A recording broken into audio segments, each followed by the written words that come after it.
pour lutter contre les stéréotypes. La question du jour, un rapport qui pointe des préjugés et des pratiques toujours tenaces. Julie Beckrich, Marie Cazot avec notre bureau à Marseille. D'un côté, les filles jouent à la corde à sauter. De l'autre, les garçons se passent le ballon. Dans les cours de récré, peu de mélange. Et pour ceux qui s'aventureraient à un peu de mixité, les mots sont parfois durs. Par exemple, tu cours pas assez vite et tu devrais faire un peu plus de sport. Quand il y a un garçon dans les buts et que c'est une fille qui marque, et tous les autres garçons de l'équipe vont se moquer de lui.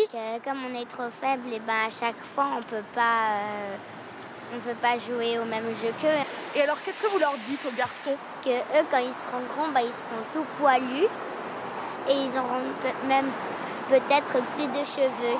Un rapport préconise aux enseignants de ne plus laisser passer ces remarques et de sanctionner chaque propos sexiste, qu'il soit prononcé en classe ou dans la cour de récréation. Tout va dépendre du niveau de sanction. Moi, je pense qu'il faut d'abord passer par la discussion. L'idée est bonne, je pense que l'intention est bonne. Mais alors, la sanction pour la sanction, je ne sais pas si c'est une bonne idée.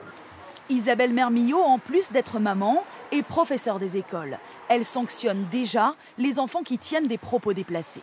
Ça dépend de l'âge de l'enfant. En maternelle, les sanctions, souvent, c'est d'être isolé dans un coin de la cour si ça se passe pendant la récréation ou dans la classe aussi. On peut isoler un enfant pour lui faire comprendre que c'est pas bien ce qu'il a dit.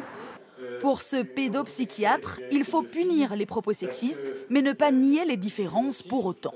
Les enfants, dans leur construction psychologique, cognitive, familiale, sociale, se construisent comme un petit garçon et une petite fille. Quand ils insultent une fille, c'est une fille, bien sûr qu'il faut une sanction.